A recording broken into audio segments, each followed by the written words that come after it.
You got Mike Cruzan, but the NBA has let things gone too far. Players don't want to play. You're going to make $70 million and you can't play basketball 3 or 4 days a week? Bird played 81 games a year, bad back. Wilt played every minute of every game every year. Guys today He did? softer than funeral home music. They don't have a load management problem. What they have is a greed problem. When we think about load management, we think about Kawhi Leonard. Commissioner said load management is not a problem. So if y'all have a problem with it, you better learn Chinese, buddy. We're looking at a Zion. You're going to be analyzing. You'll be an analyst for the Chinese Basketball League if you don't stop it. Joel Embiid. We got star players missing huge amounts of time. Kyrie Irving's made it it's like a vocation out, personal reasons. They are giving players. You know what I'm saying? Perkins about to be an analyst for the Chinese Basketball League. He don't stop. Get ready to learn Chinese, buddy. Schedules back to back. Of the 20 Who made up? Who came up with that? in the NBA, almost Who all came of up with them that? Double figure. Then you see Adam Silver real life just say. You got to play it. Then you see Adam Silver real life just say, "Hey, Adam Silver, you say get ready to learn Chinese, buddy." You say it like with intensity. Minutes a night. In the 20 years he played, Kareem Abdul-Jabbar averaged 78 games a season. Larry Bird suffered a back injury in 1985 that would later ruin his career, but he still played all 100 games of the Celtics championship team the very next year. And after suffering a broken foot in his second season, Michael Jordan would miss just 7 more games in his entire Chicago Bulls career. But then enter the term load management. As you can see, when taking a look at the game's best throughout the years, every NBA All-Star from Why you pointing on 1960 to Kawhi? 2020, the data here proves that a clear pattern emerges. It's the Up until Spurs. turn of the Popovich. century, Popovich came up with that. we were We didn't come up with load management, but he came up with rest. seemingly fine with the They started resting Tim 1986 Duncan as he got older, and Tony Parker and Ginobili. Their All-Stars legitimately play an average of 70. Then David Stern got mad when they started doing it on national TV. Credit to the toughness of that time period. Looking at this chart, we can see that last season, All-Stars played almost 10 games less on average than the NBA All-Stars did in the 1960s. A statistic that on paper is startling. And the reason for this number is in part due to load management. Stars are sitting out of national television games. Fans are driving thousands of miles only to be disappointed, and even the players themselves are calling each other out. And what's also important to note here is that the stakes are high. There's no denying hard numbers, and the numbers from the NBA All-Star Game tell us one hard truth. Fan interest was down significantly. So what's up, Michael? I want to ask you a question. Do you think load management is actually needed? Because if we are being honest with ourselves, how is it possible that Wilt Chamberlain was able to average over 48 minutes a game in the 60s, but NBA stars now are not able to play over 34? I think we all know that the game does put a lot more stress on your body right now, but with that in mind, is it really that much more stress? And asking what I think is a more important question, after guys like Wilt Chamberlain and Bill Russell and Kareem Abdul-Jabbar paved the way for NBA players now to become celebrities and get paid $40 million a year if they are amazing, is it necessary that they are sitting? Because if it is not, doesn't that seem unjustifiable? So in 1 second, we will jump into this, but guys, for over a year, I have been creating a new channel and it is finally launched. That is right, Coors Light is launched. On this new channel, I am going to be posting more NBA content, 3 to 4 videos per week. Every single video is going to have 4 2-minute segments. Here's a segment from the first one. Was Wilt's 100-point game completely fake? That is right, you heard it here as we dive into video footage of Wilt Chamberlain. I just want to present to you It's fake.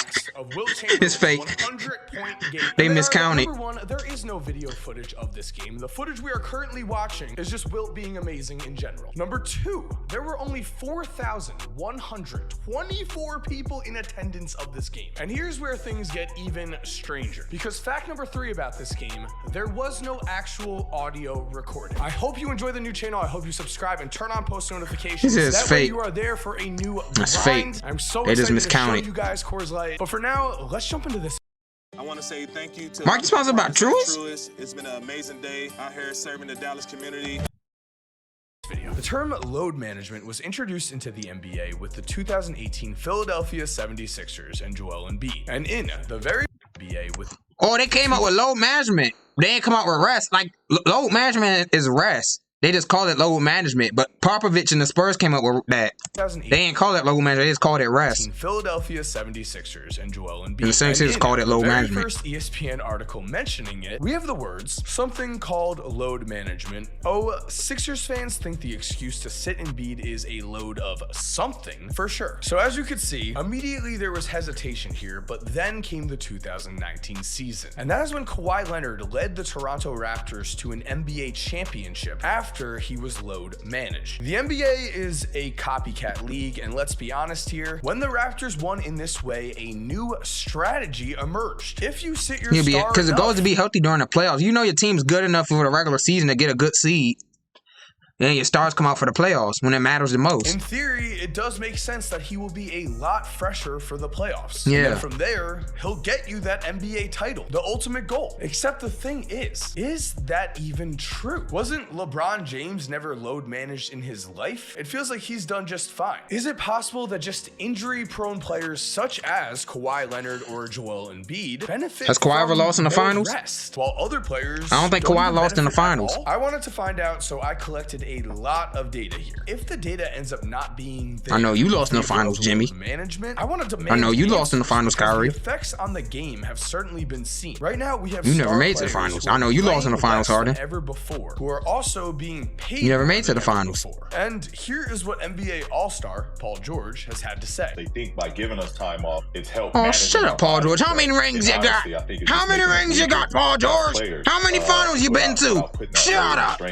You don't know nothing about winning. We have every single MVP with their games played and minutes per game during their MVP season throughout all of NBA history. And sure, there are a few outliers, Bill Walton certainly being one of them. But overall, history Bill Walton averaged 58 points a game. Remain the same. NBA MVPs play a lot of games and they play a lot of minutes. That is still mostly true about the minutes, but now Kevin Durant averaged 81 points a game. Played, we can see an obvious averaging 39 minutes a game. Downturn. All it took was one James Harden season, and now the new norm is at 74 or less. Games played is more than good enough to get it done. It's more than good enough to be the MVP. I do not have a problem with this every now and then, but personally, on a consistent basis, I do want my MVPs on the court playing. Taking a look on the flip side though, we have heard that the science is there. To me personally though, isn't the science just kind of common sense? Of course, if you sit out an extra 20 games and an extra 10 minutes more per game, you are going to put less miles on your legs during the regular season, and so then in theory, you'll be more rested for the playoffs. However,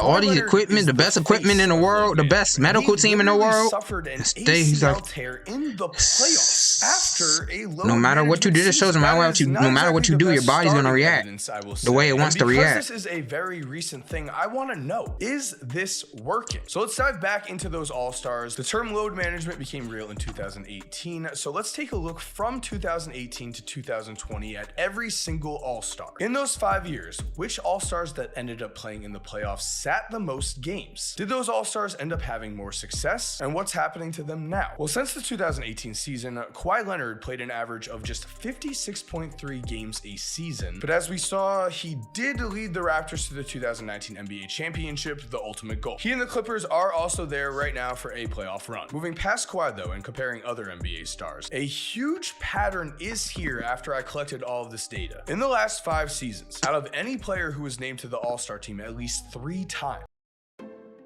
Augmented reality glasses. Knows about Meta? Jimmy Irola? I didn't know you into that.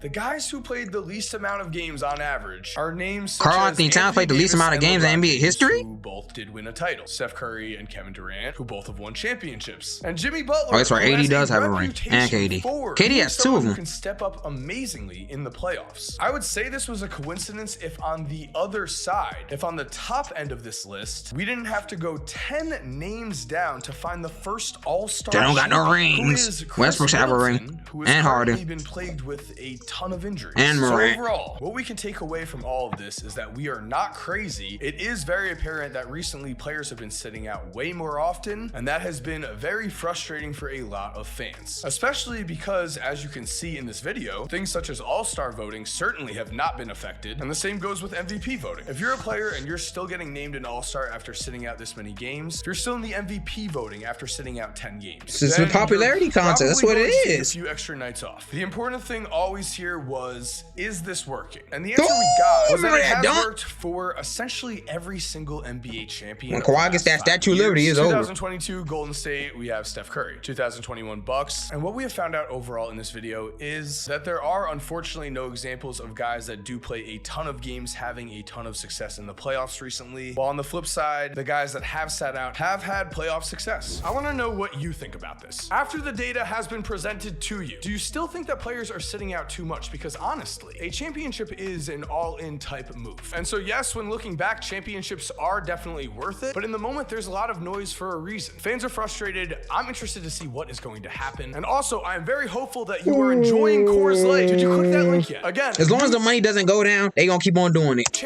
So fans need to stop going to games, then they'll change it. 3 to 4 videos a week. Every single video is going to have 4 2-minute segments. Trust me when I say it is going to be an incredible time. Make sure to go over there and subscribe. Thank you so much for supporting here. If you're already subscribed here, if you're already subscribed over at Coors Light, just in general, you're awesome. We all know it. And as always, have an awesome day and cue that music. If you're still